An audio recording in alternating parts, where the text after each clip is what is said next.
Client call वाले दिन सुबह से मेरे पेट में तितलियां नहीं, पूरा बस स्टैंड था। सब भाग दौड़ में। मैंने शीशे में खुद को देखा। फॉर्मल कुर्ती, बाल बंधे, हल्का सा काजल और मन में बस एक मंत्र, घबराना नहीं गौरी, तू मेहनत से बनी है। ऑफिस पहुंची तो कॉन्फ्रेंस रूम के बाहर ही राहुल मिल गया।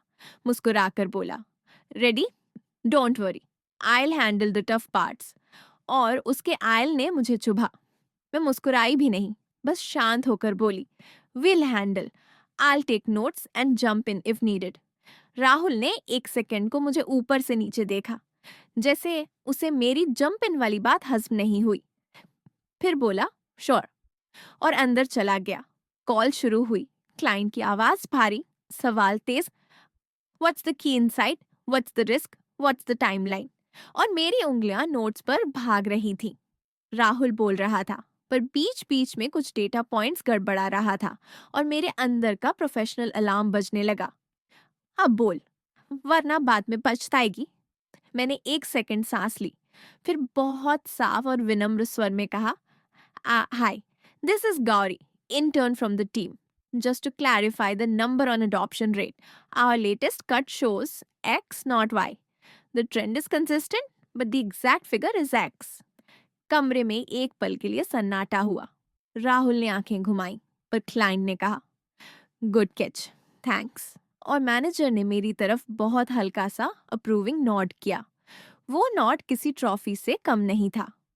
कॉल खत्म होते ही मैनेजर ने कहा, nice intervention Gauri, that was timely. और मेरा दिल खुशी से उछलने लगा, पर मैंने उसे सलीके से जेब में रखा। राहुल ने हंसकर कहा, या गुड सपोर्ट। और सपोर्ट शब्द उसने ऐसे बोला जैसे मैं उसकी सहायक हूं। मैं अंदर ही अंदर बोली, सपोर्ट? साले, ये मेरी मेहनत है। पर मैंने बाहर सिर्फ इतना कहा, थैंक्स, क्योंकि कॉर्पोरेट में कभी कभी जीत दिखानी नहीं, फाइल करनी होती है। दोपहर में एक और झटका आया। पैंट्री में दो लड़कियां फुसफुसा रही थीं। इंटर्न को इतना हाईलाइट क्यों? राहुल को बुरा लग रहा होगा, और वैसे भी गौरी का मैनेजर के साथ बॉन्ड। मेरी चम्मच रुक गई, गुस्सा नहीं, घिन आई, क्योंकि औरत की मेहनत का कारण यहाँ भी बॉन्ड खोजा जाता है, काम नहीं। मैं कॉफी कप रखकर सीधा अपने डेस्क पर आई।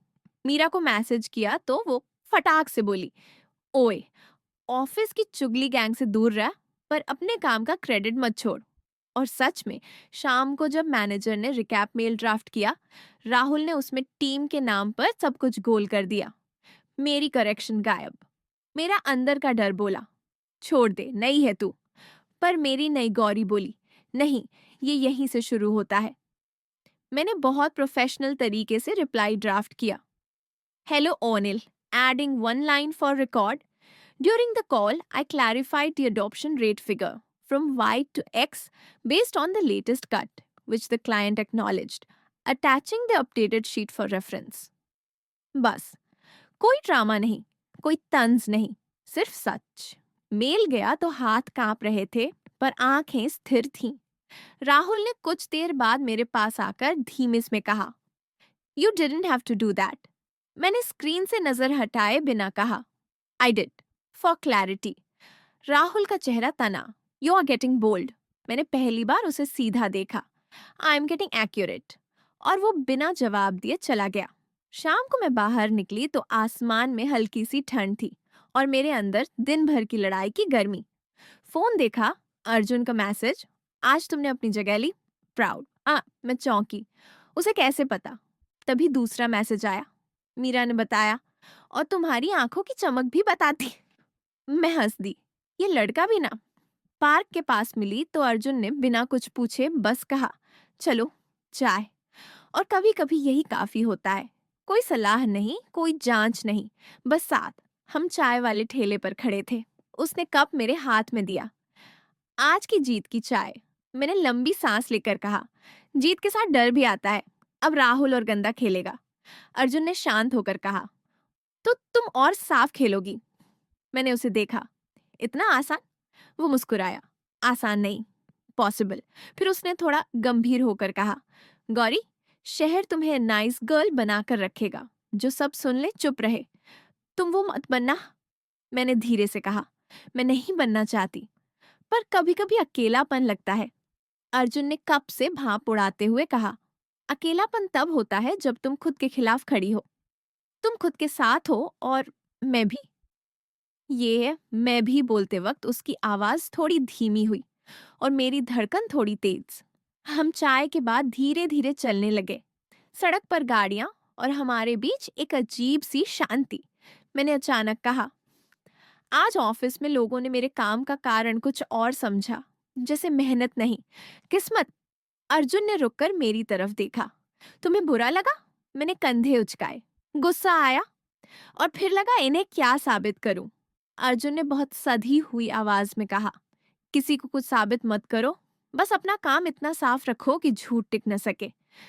फिर उसने मेरी हथेली की तरफ देखा, जैसे उसे पकड़ने की आदत हो, पर उसने हमारे नियम याद रखे।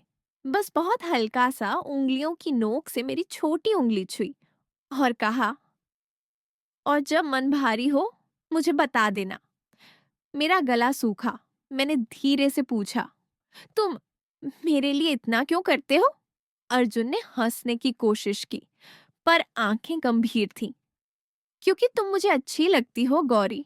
सिर्फ सुंदर नहीं, तुम्हारी अकड़, तुम्हारी ईमानदारी, तुम्हारा डर के बावजूद आगे बढ़ना, ये सब।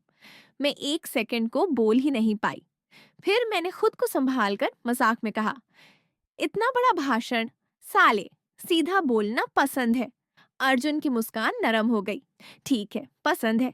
और उस दो शब्दों में मेरे भीतर कुछ पिघल गया। हम कुछ कदम चुप चले। फिर उसके फोन पर कॉल आया। वो साइड हुआ, बात की, वापस आया तो मैं उल्टा सवाल कर बैठी, कौन था? अर्जुन ने तुरंत कहा, कजिन, वही। और मेरी हंसी निकल गई। देख, रूल्स काम कर रहे हैं। वो भी हंसा, फिर बहुत धीमे से बोला, अच्छा छत पर चलोगी? मेरे पेट में फिर वही बस स्टैंड। मैंने कहा, बस थोड़ी देर। और हम हॉस्टल की तरफ चल पड़े। छत पर हवा ठंडी थी, शहर नीचे चमक रहा था और मेरे अंदर आज का मैंने अपना नाम लिखा वाला गर्व। अर्जुन मेरे पास खड़ा था, इतना पास कि उसकी गर्मी महसूस हो, पर इतना नहीं कि मैं खो जाऊं। उसने कहा, तुम बदल रही हो? मैंने पूछा, अच्छा या बुरा? वो बोला, बेहतर, और मुझे डर है कि लोग तुम्हें रोकेंगे। मैंने धीमे से कहा, तो?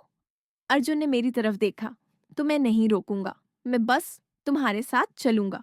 और उस पल मुझे लगा कि अगर मैं एक कदम आगे बढ़ाऊं तो मेरे सारे सवाल किसी एक जवाब में बदल सकते हैं।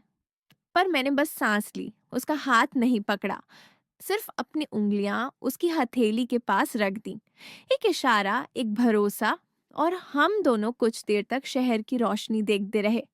बाकी बातें उस रात हवा ने समझ ली और हमने उन्हें शब्दों में नहीं बांधा।